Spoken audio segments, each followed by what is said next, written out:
দেখবেন কিছু বক পাখি, বক জাতীয় পাখি, তারা ডানা মেলতে মেলতে ফাঁকা আসমানে ঘোরে না, দেখবেন সারিবদ্ধ ভাবে তারা যায়, আর দুই চারবার ডানাটা ঝাপটা ঝাপটি করে আওয়াজ সোজা করে দেয়, যে দেখবে হেলে দুলে চলতে থাকে না। আল্লাহ সুবহানাহু ওয়া তাআলা পবিত্র আল কোরআনে বলছেন, আওয়ালাম ইয়ারাউ ইলা তায়রি ফাওকাহুম সাফাতিন আয়াকবিজ মা ইমসিকুহুন্না ইল্লা রহমান ইন্নাহু বিকুল্লি শাইইন বাসীর। পৃথিবীতে কিছু মানুষের দাবি যে তারা নাস্তিক, বলে না কিছু মানুষ যে আমরা নাস্তিক, স্রষ্টাতে বিশ্বাসী নয়। আমি তো মুমতাজুল ইসলাম বলছি এটা, যে পৃথিবীর কোন মানুষ কোনদিন নাস্তিক হতে পারে না। যে নিজেকে নাস্তিক দাবি করে সে একজন চরম মিথ্যুক। কারণ আপনারা জানেন এখানে শিক্ষিত মানুষরা আছেন যে কর্তা ছাড়া কর্ম অচল, কর্তা ছাড়া কর্ম অচল। আপনি যদি এখন বিরিয়ানি যদি খান, আচ্ছা বলুন তো, এই বিরিয়ানিটা যদি খুব টেস্টফুল হয়, তা এই বিরিয়ানির পেছনে যে একজন রাঁধুনি আছে এটা আপনাকে মানতে হবে কি হবে না? হবে। কারণ রাঁধুনি ছাড়া বিরিয়ানিটা সম্ভব হয় নেই। আপনি একটা গান শুনছেন, খুব সুন্দর, আচ্ছা বলুন তো, এই গান শোনার পরে একটা গায়কের কথা মনে হবে কি হবে না? হবেই। পৃথিবীতে কর্তা ছাড়া কর্ম হয় না। এই যে প্রত্যেক দিন সূর্যটা পূর্ব দিকে উঠে পশ্চিম দিকে আবার ডুবে চলে যায়, তার আলোগুলো আস্তে আস্তে নিস্তেজ হয়ে অন্ধকারে রূপান্তরিত হয়, তাই না?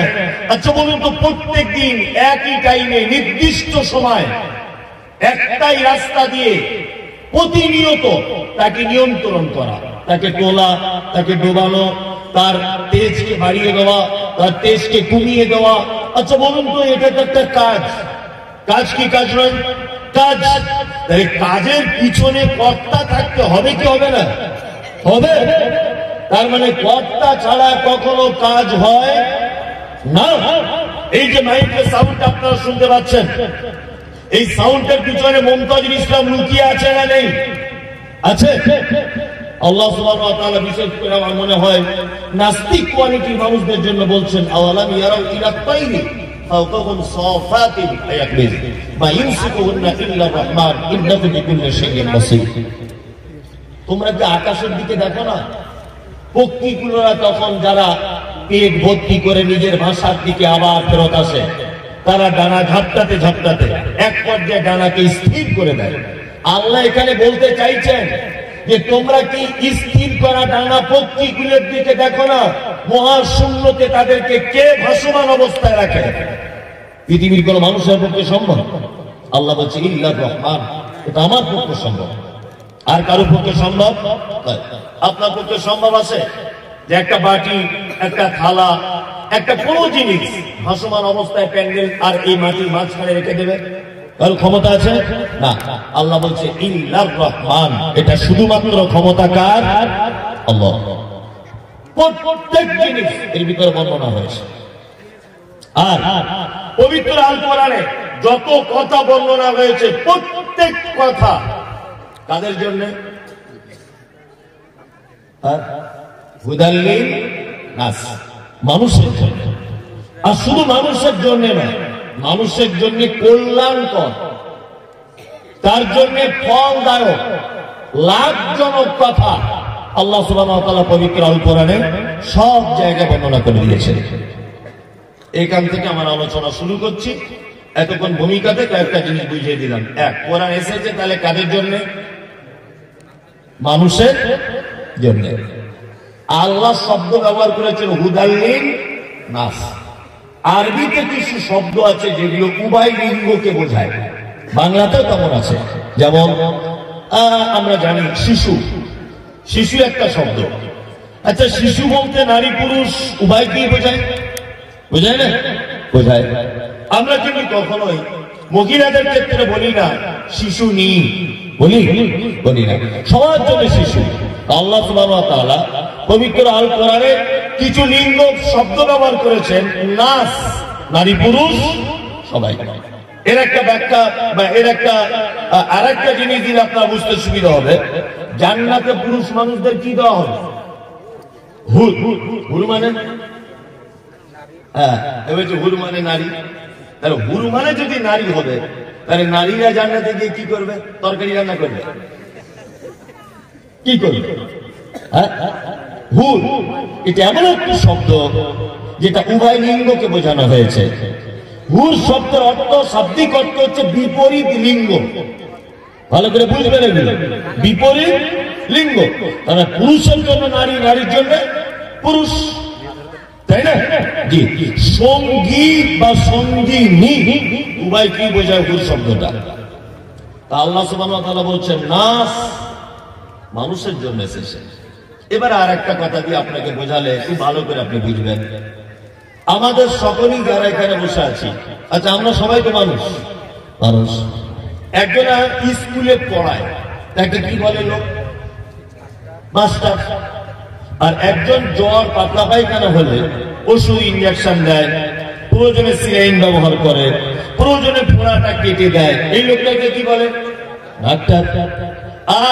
আর একটা লোক জলসা শুনতে এসেছিল পলিন্দায়, একটা সাইকেল এখান থেকে চুরি করে নিয়েছে, তাকে কি বলে? চোর, তাই না? আচ্ছা, আর একটা লোক এই লোকের বাড়িতে পায়খানা করে, পায়খানা ঘর ভর্তি হয়ে যায়, ওটা পরিষ্কার করে, তাকে কি বলে? মেথর। আপনি তো ভালো বুদ্ধি দেখতে পাচ্ছি। তার মানে বুঝতে পারছেন, মেথর, মাস্টার, ডাক্তার, চোর, চারটে জিনিস আপনাকে বোঝালাম। আচ্ছা বলুন তো, এরা চার কোয়ালিটির লোক, এরা মানুষের ভিতরে এক একজন এক এক রকমের প্রাণী? মানুষ। এবার আপনাকে আবার বলছি, এই চারজনের মর্যাদা একই না আলাদা? আলাদা। মাস্টার আমারও স্যার, আমার বেটারও স্যার, আমার বাপেরও স্যার, এত সম্মানী মানুষ। ডাক্তার আমিও বলি ডাক্তার, আমার স্ত্রী বলে ডাক্তার, আমার বাপ বলে ডাক্তার, আমার বেটা বেটি সবাই বলে ডাক্তার। আর চোর ধরা পড়ে গেলে বাপও ঘুষি মারবে, বেটাও মারবে, মেয়ে ছেলেরা প্রয়োজনে ঝাঁটার বাড়ি চালিয়ে দেবে, ওর কত সম্মান। মেথর ও যখন মানে কোদাল আপনার ওই ঝাঁটার বালতি নিয়ে বাসে উঠতে যাবে, কন্ট্রাক্টর সহজে তুলবে না, কারণ রিক্সাতে উঠতে গেলে সহজে তুলবে না। ওই জন্য দেখবেন ওরা বেশিরভাগ সাইকেল বা হেঁটে হেঁটে রাস্তাতে যাতায়াত করে, ওদেরকে কোনো প্যাসেঞ্জার গাড়িতে তোলে না। আর মাস্টারকে যদি কেউ দেখে আপনাদের পুলিংয়ের হেডমাস্টার বাসে উঠছে, আপনি যদি বসে থাকেন, তাহলে কি করবেন? ছাত্র হিসাবে সিট ছেড়ে দেবেন, তাকে বলবেন বসুন। তার মানে সম্মানের জায়গাটা সবার জন্য এক নয়। ঠিক যেমন আমরা সবাই মানুষ, কর্মের পরিবর্তনের কারণে কেউ হলো মেথর, কেউ হলো চোর, কেউ হলো গুন্ডা, কেউ হলো মাস্টার, কেউ হলো প্রফেসর, কেউ হলো ডাক্তার। আল্লাহ বলছেন মানুষের জন্য কোরআন অবতীর্ণ করেছি, কিন্তু মানুষের ব্যাপারে আবার অনেক নাম দিয়ে আল্লাহ কোরআন মাজিদে মানুষকে ডেকেছেন, অনেক নাম। এক কোরআনের শব্দ এসেছে মুনাফিকুন, মুনাফিক আছে, মুশরিকুন, মুশরিক আছে, আছে মুত্তাকিন আছে, মুমিনিন, মুমিন আছে, আছে মুফলিহুন আছে। আচ্ছা বলুন তো, মুনাফিক, মুশরিক, কাফিরুন, কাফের, মুত্তাকি, মুমিন, সালেহিন, মুফলিহুন, এরা সব মানুষ না মানুষের বাইরে? সব মানুষ। মানুষ না মানুষ। আল্লাহ সুবহানাহু ওয়া তাআলা তাদের কৃত কর্মের পরিবর্তনের কারণে তাদের উপাধিকে চেঞ্জ করে দিয়েছে। আমি ভাঙাচুরো গলায়, আমার আগে যিনি বক্তব্য রাখছিলেন আলহামদুলিল্লাহ খুব কণ্ঠস্বর ভালো, তার আগে আব্দুল কাবির ইসলাহি খুব চমৎকার সুললিত কণ্ঠে বলেন। আমার পরে যিনি আসবেন কাজী আব্দুল জব্বার, ওনার একটা গজল শুনলেই মোটামুটি জলসা সব শেষ। এত কঠিন মানে সুন্দর ওনার গলার কণ্ঠ, আল্লাহু আকবার। আমি ভাঙাচুরো গলাতে আপনাদেরকে কয়েকটা ব্যক্তিকে চিনিয়ে দিয়ে আমি চলে যাবো ইনশাআল্লাহ। কয়েকটা ব্যক্তি আল্লাহ যাদের ব্যাপারে কথা বলেছেন, তার মধ্যে দুটো একটা ব্যক্তির কথা বলি, যেমন মুনাফিক। চেনে নাকি মুনাফিক? চেনেন না? মুনাফিক চিনিয়ে দিই। মুনাফিক কাকে বলেন, এরা কত খাতারনাক, এরা কত ভয়াবহ, এই ব্যাপারগুলো একটু বলে দিই। আরবিতে আলেম ওলামারা আছেন, আমার কোথাও মিস হয়ে গেলে আপনারা আমাকে নক করবেন অবশ্যই, এটা আমি শ্রদ্ধার সাথে বলি। কারণ আমি পড়ে এসে, জেনে এসে, তদন্ত করে এসে মূলত এর পিছনে সময় দিয়ে তবে কথাটা বলছি। ভাই সোশ্যাল মিডিয়া শুধু আপনারা পুলিন্দাতে এই যে 500 লোক বসে আছেন তা নয়, এই মুহূর্তে এখানে এমন এমন চ্যানেল আছে 2-4 হাজার মানুষ লাইভে চলে এসেছে। অলরেডি আমারও পেজ চলছে, ওখানে 2-4 হাজার মানুষ চলে এসেছে। ওই জন্য আমি এতগুলি সোশ্যাল মিডিয়া, এত মানুষের সামনে কালকে হতে হতে সারা বাংলার মানুষ জেনে যাবে পুলিন্দা মাদ্রাসা জলসা হয়েছে। তার মানে এখানে কোনো কথা আমার পক্ষ থেকে বানিয়ে বলার সুযোগ আর নেই। তারপরেও আমি মানুষ, আমার মিস হতে পারে, তদন্তর ভুল হতে পারে। আমরা মোড়ের মাথা বলি না? যেমন একটা রাস্তা এখান থেকে চলে গেছে বহরমপুরের দিকে, একটা কলকাতার দিকে, আর একটা চলে গেছে আপনার কি বলবো ওই অন্য আর এক দিকে। এই যে 3টে জায়গা রাস্তা এখান থেকে বেরিয়ে গেছে, এটা আমরা কি বলি? 3 রাস্তার মোড়, তাই না? যেখান থেকে 4টে রাস্তা বেরিয়ে গেছে ওটাকে কি বলি? 4 চৌরাস্তা বা 4 রাস্তার মোড়, তাই না? এই যে চৌরাস্তা বা 4 রাস্তা, আরবিতে এই জায়গাটাকে বলা হয় নিফাক। নিফাক মানে হচ্ছে একই জায়গা থেকে 3-4 দিকে লাইন বার করে দেওয়া, এর নাম নিফাক। মুনাফিককে এই শব্দ থেকে এসেছে মুনাফিক। মুনাফিক হচ্ছে ওই মানুষটি, যে মানুষটি একই ব্যক্তির ব্যাপারে একটাই জবান থেকে 2-3 রকমের কথা বলে, এ হচ্ছে পাক্কা মুনাফিক। একদম কথা বাংলায় বলে দিই, তাহলে বুঝতে আরো সুবিধা হবে। ফজরের নামাজ পড়ে ইমাম সাহেবকে বলছেন আসসালামু আলাইকুম, ওয়ালাইকুম আসসালাম। সত্যি আপনার মতো ইমাম সাহেব হয় না। 30 বছর নামাজ পড়ছি, আপনার ব্যবহার, আপনার কোরআন তেলাওয়াত মনোমুগ্ধকর ব্যাপার। সত্যি আপনার, আমার জীবনে আমি এত ভালো ভদ্র ইমাম দেখিনি। আপনার কণ্ঠস্বর, আপনার কোরআন তেলাওয়াত, আপনার ব্যবহার, আমরা গ্রামবাসী খুব খুশি। এখন ইমাম সাহেবের ছেলে পাতলা পায়খানা হচ্ছিল, মরে যায় ভাব। ও এখন জোহরের আগে কারোর মোটরসাইকেল ধার করে বাড়ি চলে গেছে, সারগাছিদের বাড়ি। এখন জোহরের সময় আসতে পারে না। তা যে লোকটা ফজরের নামাজ পড়ে সালাম করে ওর প্রশংসা করছিল, ওই লোকটা জোহরের সময় এসে দেখছি ইমাম সাহেব নাই, কোনো কারণে বাড়ি চলে গেছে, কাউকে বলার টাইম পাইনি। ওই লোকটাই তখন এসে বলছে সব ভালো, অতিরিক্ত কামাই করছে, চেঞ্জ করে দিলে হয়নি ইমাম সাহেবটা। এ হচ্ছে পাক্কা মুনাফিক। একই পাক্কা মুনাফিক। ফজরের সময় একই ব্যক্তির ব্যাপারে প্রশংসা করলো, আর সন্ধ্যাবেলা এসে বা জোহরের সময় এসে বদনাম করলো। হেড মাওলানা খুব ভালো, প্রধান শিক্ষক খুব ভালো মানুষ, এই শিক্ষকটা খুব ভালো, ওই যে আপনার সলুয়া শিক্ষক ও খুব ভালো লোক। মানে এক কথাতে বুঝে যান মুনাফিক সেই যার মুখে মিষ্টি, অন্তরে বিষ, খড়ির সাপের মতো। এই হচ্ছে মুনাফিক। আর একটা আপনাকে কথা বলে দিই।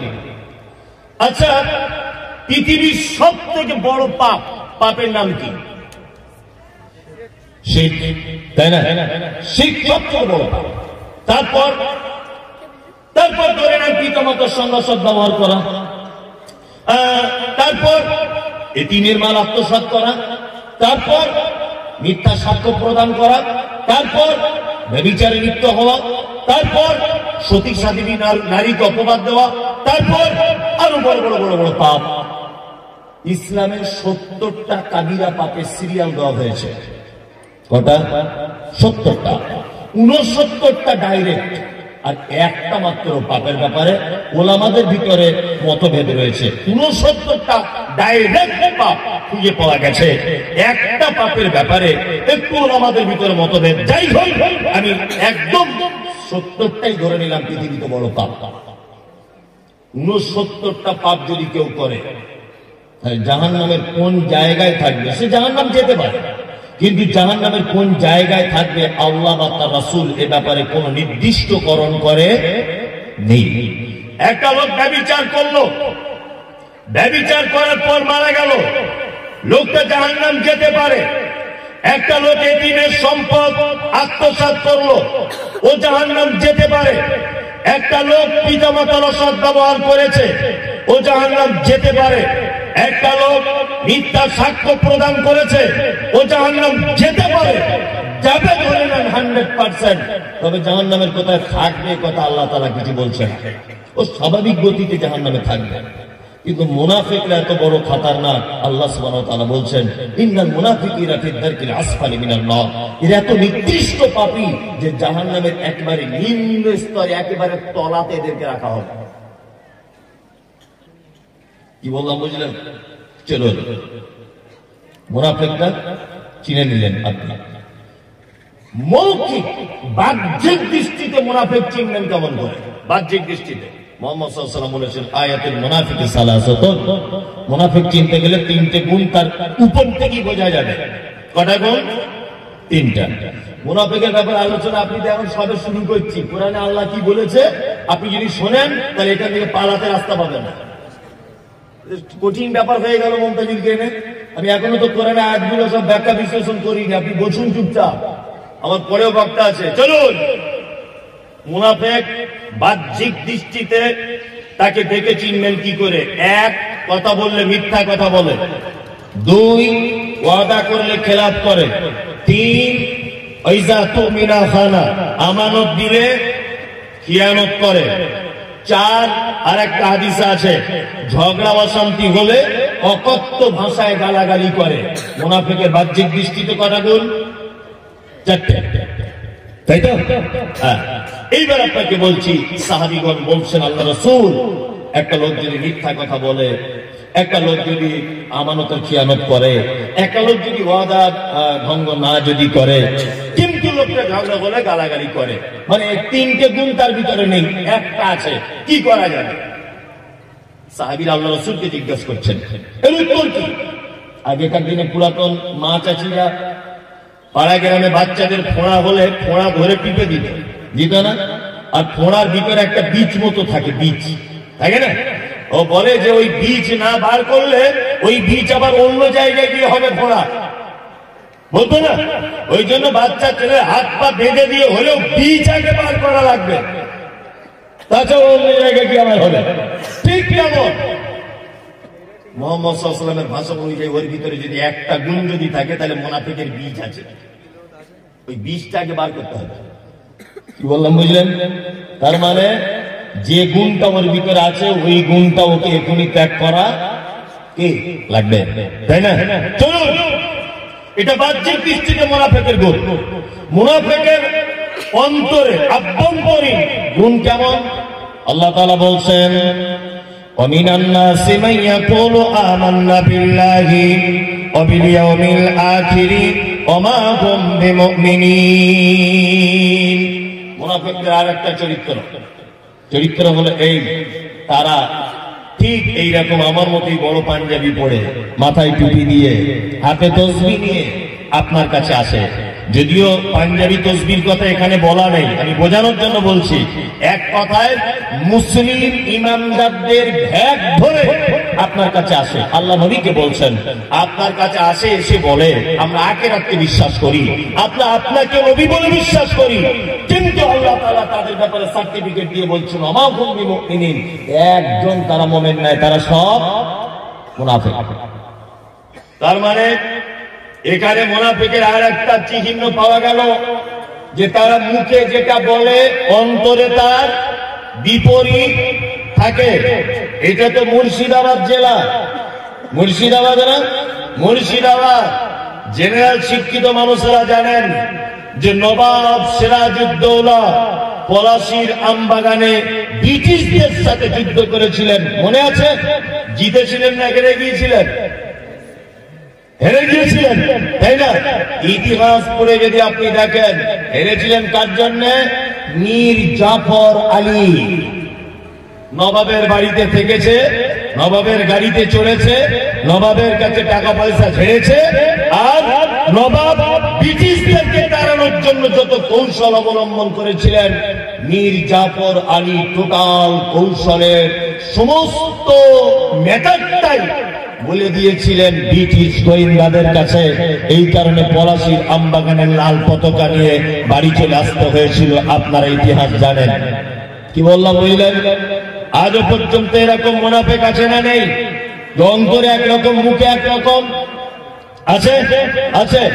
আপনারা জানেন যে ভারতবর্ষের মাটিতে একজন কৃতি সন্তান, মুম্বাইয়ে তার বাড়ি, ডাক্তার জাকির নায়েক তার নাম। আপনারা জানেন এটা? ডাক্তার জাকির নায়েক, পৃথিবীর এই মুহূর্তে এমন কোন বিদ্যা নেই, এই মুহূর্তে এমন কোন কেউ নেই যে তার বিদ্যার সামনে 2 মিনিট দাঁড়াতে পারবে। কোন বাপের বেটা আজ পর্যন্ত জন্ম হয়নি। বর্তমানে আপনারা জানেন যে এই লোকটাকে দেশ ছেড়ে চলে যেতে হয়েছে, জানেন তো? দেশে আছে নেই। আমি প্রথম যখন বক্তব্য জগতে 2017, 2018 সালে ওয়াকফ বোর্ড সম্পর্কে, ভারতবর্ষের মুসলিমদের অবদান, এই সব সম্পর্কে, ভারতবর্ষের স্বাধীনতা আলেমদের অবদান, এই সব সম্পর্কে যখন বক্তব্য রেখেছি, খুব চরম পর্যায়ে সোশ্যাল মিডিয়াতে দেখবেন আজ থেকে আমার 4-5 বছর আগের বক্তব্যগুলো, আরো চরম পর্যায়ের বক্তব্য যখন দেখেছি, তখন আমি একটা তথ্য বারবার বলেছিলাম যে ডাক্তার জাকির নায়েককে দেশ ছাড়া করে দিয়েছে মনে হয় নরেন্দ্র মোদী সরকার। এটা মনে মনে ভাবতাম। অমিত বাবু মনে হয় এর পিছনে সব থেকে বড় হাত, ভেবেছি মনে হয় দিলীপ বাবুর সব থেকে বড় হাত। এখন দেখতে পাচ্ছি ডাক্তার জাকির নায়েককে দেশ ছাড়া করার পিছনে অমিত শাহর যত অবদান, নরেন্দ্র মোদীর যত অবদান, দিলীপ বাবুর যত অবদান, তার থেকে বেশি সর্বনাশ করেছে আমার পশ্চিম বাংলা, ভারতবর্ষের নামদারি, দাড়িওয়ালা, টুপিওয়ালা, পাঞ্জাবিওয়ালা, বাইশাখ পাখরিওয়ালা এই মুনাফিক নামের আলেমরা সব থেকে বেশি সর্বনাশ করেছে।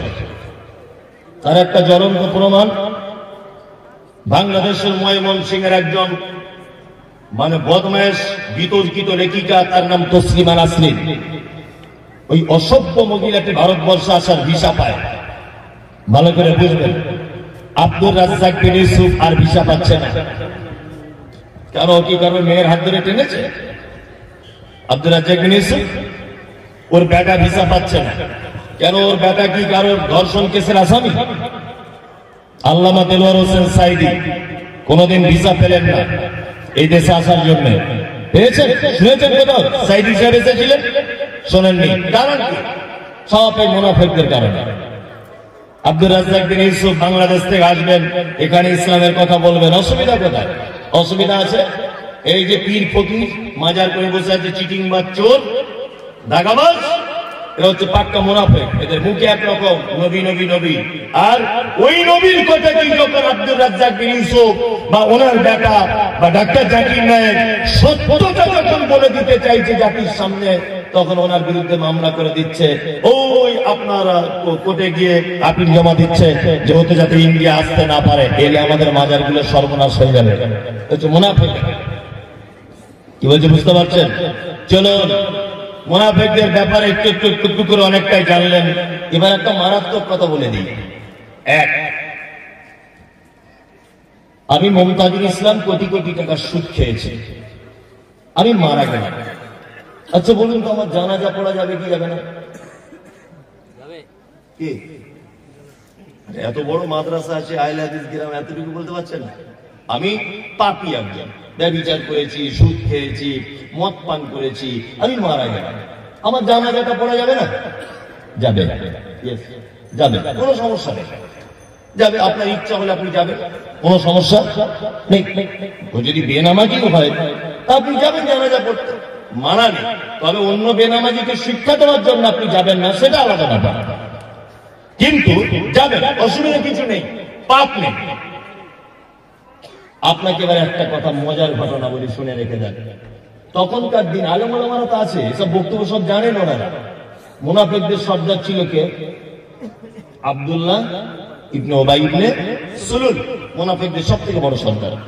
মুনাফিকদের সর্দার আব্দুল্লাহ ইবনে উবাই মারা গেলেন। তার বেটা, তার নাম আব্দুল্লাহ, তার বেটার নাম কি? আব্দুল্লাহ। আল্লাহ নবী সাল্লাল্লাহু আলাইহি ওয়াসাল্লামের কাছে এসেছেন, এসে বলছেন, আল্লাহ রাসূল, আমি চাইছি যে আমার আব্বার কাফনটা আপনার গায়ের জামাটা হোক। বুঝবেন? আল্লাহ নবী সাল্লাল্লাহু আলাইহি ওয়াসাল্লাম জামাটা খুলে দিলেন। হযরত ওমর তো এমনি রাগী মানুষ, হযরত ওমর মনের দিক দিয়ে খুব রাগছেন যে মুনাফিকদের সর্দার মারা গেল, আর আল্লাহ রাসূল আপনি জামা কিনে দিচ্ছেন জানাজার জন্য, কঠিন ব্যাপার। আব্দুল্লাহ তার বাপের কাফন করলেন আল্লাহ রাসূলের জামা দিয়ে। তারপরে আবার একটু পরে এসে আল্লাহ রাসূলকে বলছেন, আল্লাহ রাসূল আমি চাইছি আপনি আমার আব্বার জানাজার সালাত আদায় করাবেন, অর্থাৎ জানাজা পড়াবেন। আল্লাহ নবী সাল্লাল্লাহু আলাইহি ওয়াসাল্লাম এইদিকে ফিরুন, হাদিসে যেভাবে এসেছে ওইভাবে আল্লাহ রাসূল এইভাবে উঠছেন, জানাজা পড়তে যাবেন। আব্দুল্লাহ ইবনে উবাই মুনাফিক সর্দার হযরত ওমর পিছন দিক দিয়ে চাদরটা টেনে ধরে বলছেন, আল্লাহ রাসূল এটা কেমন কথা? মুনাফিকদের সর্দার মারা গেল আর আপনি তার জানাজা পড়তে যাবেন? ইসলামের চরম শত্রু, কঠিন বিপদে ফেলেছে উহুদের যুদ্ধ, আমাদের অনেক জায়গাতে মুসলিমদেরকে বিপাকে ফেলেছে এই আব্দুল্লাহ ইবনে উবাই, আর আপনি এর মতো লোক মারা গেল আর আপনি জানাজা পড়তে যাবেন? আল্লাহ নবী সাল্লাল্লাহু আলাইহি ওয়াসাল্লাম একটা কথা বললেন, ওমর আমাকে যে এখন ইখতিয়ার দেওয়া হয়েছে এবং এই ব্যাপারে কোনো ওহী অবতীর্ণ হয়নি, আল্লাহ নবী সাল্লাল্লাহু আলাইহি ওয়াসাল্লাম জানাজার সালাত আদায় করলেন, নিজে জানাজা পড়ালেন। তা মুনাফিকদের সর্দার আব্দুল্লাহ ইবনে উবাই, তাই তো? চলুন জানাজার মাঝে হযরত ওমর আল্লাহ রাসূলের দিকে ফ্যাল ফ্যাল করে তাকিয়ে নিজেকে লজ্জিত মনে করছেন আর বলছেন, আল্লাহ যেখানে ওহী অবতীর্ণ করলো না আল্লাহর নবীকে জানাজা পড়া থেকে বিরত হওয়ার জন্য, আর আমি ওমর আল্লাহ রাসূলের চাদর ধরে টেনে দিয়েছি জানাজা পড়তে যেতে দিব না বলে, আমি ওমর মনে হয় চরম ভুল কাজ করে দিয়েছি।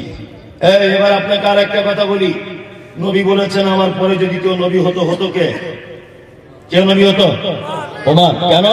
তার বিচক্ষণতা অনেক বেশি ছিল, তাই না?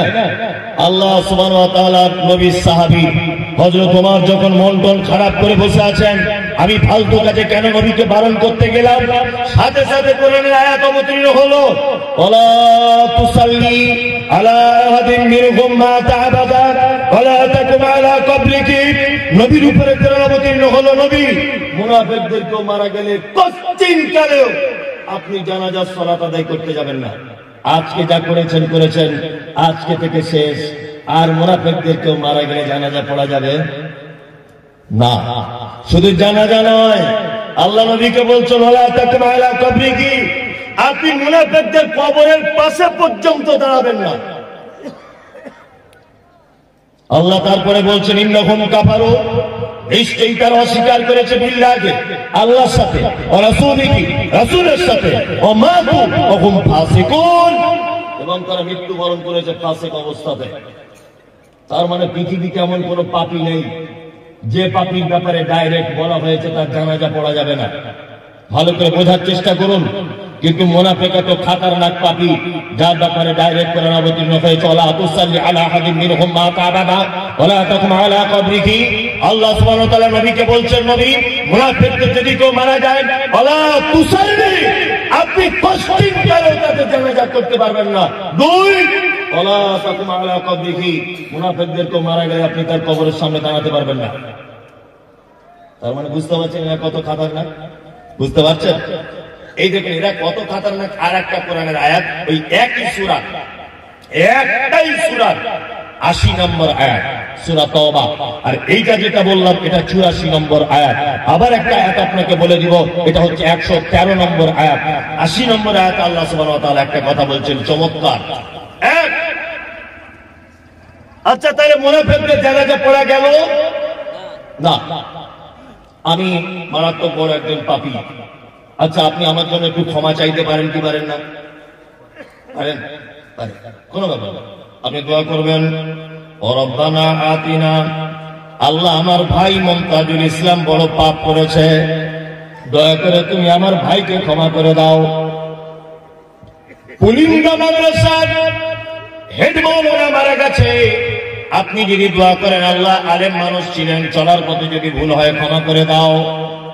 মাদ্রাসার সেক্রেটারি মারা গেল, আপনি দোয়া করতে পাবেন, আল্লাহ দিনের কাজ করেছে, এতদিন ভুল ত্রুটি হলে ক্ষমা করে দাও। আপনার চাচা একজন মাতাল মারা গেল, একজন ধর্ষক মারা গেল, সুদের টাকা খেয়েছে, কোটি কোটি টাকা মারা গেল, আপনি দোয়া করতে পারবেন, আল্লাহ আমার চাচা তো মানুষ, না জানার কারণে বা জানার কারণে মদ পান করেছিল, তুমি তাকে ক্ষমা করে দাও। সুদের টাকা খেয়েছিল, তুমি ক্ষমা করে দাও। ক্ষমা চাওয়া যাবে কি যাবে না? যাবে, যাবে। পৃথিবীতে একটা পাপী আছে, তাদের জন্য ক্ষমা প্রার্থনা করা হারাম, চলবে না, তাদের জন্য ক্ষমা চাওয়া যাবে। তারা এই দেখুন আল্লাহ সুবহানাহু ওয়া তাআলা মুনাফিকদের ব্যাপারে বলছেন, ইস্তাগফির লাহুম, নবী আপনি ক্ষমা প্রার্থনা করেন, আওলা তাস্তাগফির লাহুম, যদি ক্ষমা প্রার্থনা নাই বা করেন, ইন তাস্তাগফির লাহুম 70 মাররাতান, আপনি যদি মুনাফিকদের জন্য ক্ষমা প্রার্থনা করেন একদিনে 70 বার, কতবার? কত? 70 বার। আল্লাহ নবীকে বলছেন ইস্তাগফির লাহুম, ক্ষমা প্রার্থনা করেন, আওলা তাস্তাগফির লাহুম, আর নাইবা করেন ইন তাস্তাগফির লাহুম 70 মাররাতান, আপনি যদি মুনাফিকদের ব্যাপারে একদিনে 70 বার যদি তওবা ক্ষমা যদি প্রার্থনা করেন, আল্লাহ বলছেন ফালা ইয়াগফির আল্লাহু লাহুম, আমি আল্লাহ কখনোই মুনাফিকদের ক্ষমা করব না। কঠিন অবস্থা। আচ্ছা বলুন, আমি মুমতাজুল ইসলাম, আমি একজন 2 পাতা পড়া মৌলভী সাহেব লোক, আমার ঈমান খুব কমজোর, আমি গুনাহগার লোক, আমি দোয়া করছি, হয়তো আল্লাহ আমাকে পছন্দ করছে না, এই জন্য কবুল করছে না। হেড মাওলানা দোয়া করছে, হয়তো মানুষ হিসেবে ভুল ত্রুটি কিছু আছে, এই জন্য আল্লাহ পছন্দ করছে না। সেক্রেটারি দোয়া করছে, মানুষ হিসেবে আল্লাহ হয়তো ভুল ত্রুটি কিছু আছে ওনার, এই জন্য আল্লাহ কবুল করছে না। এবার বলুন তো, মুহাম্মদ সাল্লাল্লাহু আলাইহি ওয়াসাল্লাম দোয়া করছেন, ওনার তো কোনো ভুল ত্রুটি নেই, আছে? নেই। আল্লাহ নবীকে একদম হুঁশিয়ারি দিয়ে বলছেন, ইন তাস্তাগফির লাহুম 70 মাররাতান, ইন শর্ত দিচ্ছেন আল্লাহ, যদি, যদি শব্দের জন্য ইন শব্দ ব্যবহার হয়, আল্লাহ বলছে ইন, যদি আপনি একদিনে 70 বার যদি মুনাফিকদের জন্য ক্ষমা প্রার্থনা করেন, আল্লাহ বলছে আমি নবী আপনার হাতও ফেরত দিয়ে দিব, ক্ষমা করব না। তার মানে এরা কত বড় খাতারনাক, বুঝতে পারছেন মুনাফিকরা? চলুন আল্লাহ তাআলা তারপরে বলছেন কি, যালিকা বিআন্নাহুম কাফারু বিল্লাহি ওয়া রাসূলিহি, নিশ্চয়ই তারা অস্বীকার করেছে আল্লাহ এবং তার রাসূলের সাথে। যালিকা বিআন্নাহুম কাফারু বিল্লাহি ওয়া রাসূলিহি ওয়াল্লাহু লা ইয়াহদিল কওমাল ফাসিকিন, আল্লাহ বলছে আমি ফাসিক কওমদের হেদায়েত দান করি না। এবার আপনাদের সাথে কয়েকটা মূল্যবান কথা বলি। মুনাফিকদের চিনিয়ে দিলাম, তাদের গুণ বলে দিলাম, এখন এদেরকে দেখতে পাওয়া যায় কোথায়, এটা খুঁজে বার করতে হবে। বলিন্দা গ্রামের কোন কোন জায়গায় এরা থাকে, বসবাস করে, সেটা দেখানোর প্রয়োজন আছে না নেই? তাহলে একটা একটা করে বলি, 2-4টে কথা বলে দিই, একটা একটা করে বলবো না। সিনেমা হলে যাবেন, আমার দিকে বলুন, হাসছেন কেন? সিনেমা তো দেখেছেন সবাই, আমিও দেখেছি যখন ছোট ছিলাম, দেখিনি, এ কথা বলবো না। তা সিনেমা হলে গেছেন বই দেখতে, সবাই দেখবেন হলে পা তুলে বসে আছে, ডান দিকেও শাড়ি বসে আছে, 20 कोस दूर से अगर कोई बच्ची रोते, माँ कहती है कि बच्ची सो जा, गब्बार सिंह आ जाएगा। सोले বইয়ের ডায়লগ এটা, হ্যাঁ, সোলে সিনেমা হচ্ছে, শালা শালি সবাই মিলে বসে বসে, সবাই দুলা ভাই শালি এক জায়গায় ঠ্যাং তুলে দিয়ে বসে আছে, ওখানে মুনাফিক নেই, সবাই সিনেমা দেখতে বসে। বাজার করতে যাবেন, সবাই আলু বেগুন পেঁয়াজ দাম দর করতে ব্যস্ত, ওখানে মুনাফিক। আপনি মেলা দেখতে যান, সবাই মজা মস্তি করতে ব্যস্ত, ওখানে মুনাফিক পাবেন। আপনি ট্রেনে যাবেন, উঠবেন, হাজার হাজার লোক, সবাই কোন সিটটা ফাঁকা আছে ওইটার দিকে লক্ষ্য, ওখানে মুনাফিক পাবেন। মুনাফিক পাবেন কোথায়? এবার আপনাকে একটা ছোট্ট করে কথা বলছি, কথা শুনতে খারাপ লাগবে, তবে বাস্তবতা খুব বাস্তব। আচ্ছা, ফরজ নামাজ বাড়িতে পড়া উত্তম না মসজিদে? বলুন, সবাই বলুন। মসজিদে। আর সুন্নাত বাড়িতে, তাই না? তার মানে আসসালামু আলাইকুম ওয়া রাহমাতুল্লাহ, আসসালামু আলাইকুম ওয়া রাহমাতুল্লাহ, আস্তাগফিরুল্লাহ, আস্তাগফিরুল্লাহ, আসসালাম। যত রকমের জিকির আছে, আল্লাহু আকবার, রাব্বিয়াইনি আলা যিকরিকা ওয়া শুকরিকা, লা হাওলা ওয়ালা কুওয়াতা, যত রকমের জিকির আছে, সমস্ত জিকির আপনি মসজিদে বসে বসে করবেন। তারপর আপনাকে চলে আসতে হবে কোথায়? বাড়ি। বাড়ি এসে বাকি সুন্নত গুলো আদায় করতে হবে। রাসূল সাল্লাল্লাহু আলাইহি ওয়াসাল্লাম কি বলেছেন? তোমাদের বাড়িগুলো কবরে পরিণত করো না, তার মানে বাড়িতে সুন্নত পড়তে হবে। আমার মনে হয় আল্লাহ নবী সাল্লাল্লাহু আলাইহি ওয়াসাল্লাম তো মহাবৈজ্ঞানিক ছিলেন, ব্যাপারটা তিনি বুঝতেন যে এদেরকে যদি সুন্নতের জন্য মসজিদের সুযোগ যদি দেওয়া হয়, সুন্নত তো পড়বে না, গোল টেবিল করে লোকের গীবত আর পরনিন্দা মুনাফিকি করি। ওই জন্য বলে দিয়েছে নামাজ পড়া শেষ, আগে ঘরে চলে যায়, ওইখানে গিয়ে সুন্নত পড়। আমরা কি করি? আসসালামু আলাইকুম ওয়া রাহমাতুল্লাহ, আসসালামু আলাইকুম ওয়া রাহমাতুল্লাহ। একজনা বলছে কি ব্যাপার, বলতে গিয়ে ফটিক ভাই দুতলা বাড়ি করেছে, কি সুন্দর করেছে, আগে না খাওয়া হতো না? মসজিদে বসে বসে বলছে। আরেকজন পাশ থেকে বলছে খবর জানিস? খবর তোরা জানিস না, আমি সব শুনেছি। কলকাতায় কাজে গিয়েছিল, ওরা 20 লাখ টাকা ঝেড়ে নিয়ে চলে এসছে। ওই ঝেড়ে গেছে তোমার বাপ দেখতে গিয়েছিল? হ্যাঁ, তোমার বাপ দেখতে গিয়েছিল 20 লাখ টাকা ঝেড়ে নিয়ে এসছে? তোমার কোনো প্রমাণ আছে? একটা বইয়ের স্বামী মারা গেছে, হঠাৎ তার স্বামী ডেথ সার্টিফিকেট তোলার জন্য 4-5 বার ও বহরমপুরে যাচ্ছে আর আসছে। চায়ের দোকানে বসে বসে বলছে কি ব্যাপারে, স্বামী যতদিন ছিল ততদিন ঘর থেকে বার হতো না, এখন ঘন ঘন ভ্যানিটি ব্যাগ নিয়ে কোথায় যাচ্ছে কোথায়? আরেকজন তখন বলছে দেখ মনে হয় কোথাও কটলাইন কিছু করেছে।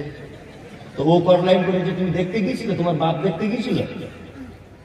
ও কথা বলতে গেলে কেন? পাক্কা মুনাফিক। কি পাক্কা মুনাফিক? কার বউ কোথায় যাচ্ছে, কে দুতলা বাড়ি করলো, কে বুলেট গাড়ি চেপে বেড়ালো, তোমার কেন এত দায় পড়ে গেল? আর পাড়া গ্রামে ও 2 টাকার চা খায় আর 22 টাকার পরে বদনাম করে বসে বসে মুনাফিকি করে। মসজিদ আল্লাহর ঘর, সেখানে বসে বসে দেখবেন নামাজের পরে 4-5টা বুড়ো লোক থাকে, ওই বুড়ো লোক বসে বসে ওখানে কি করে? গীবত পরনিন্দা করে।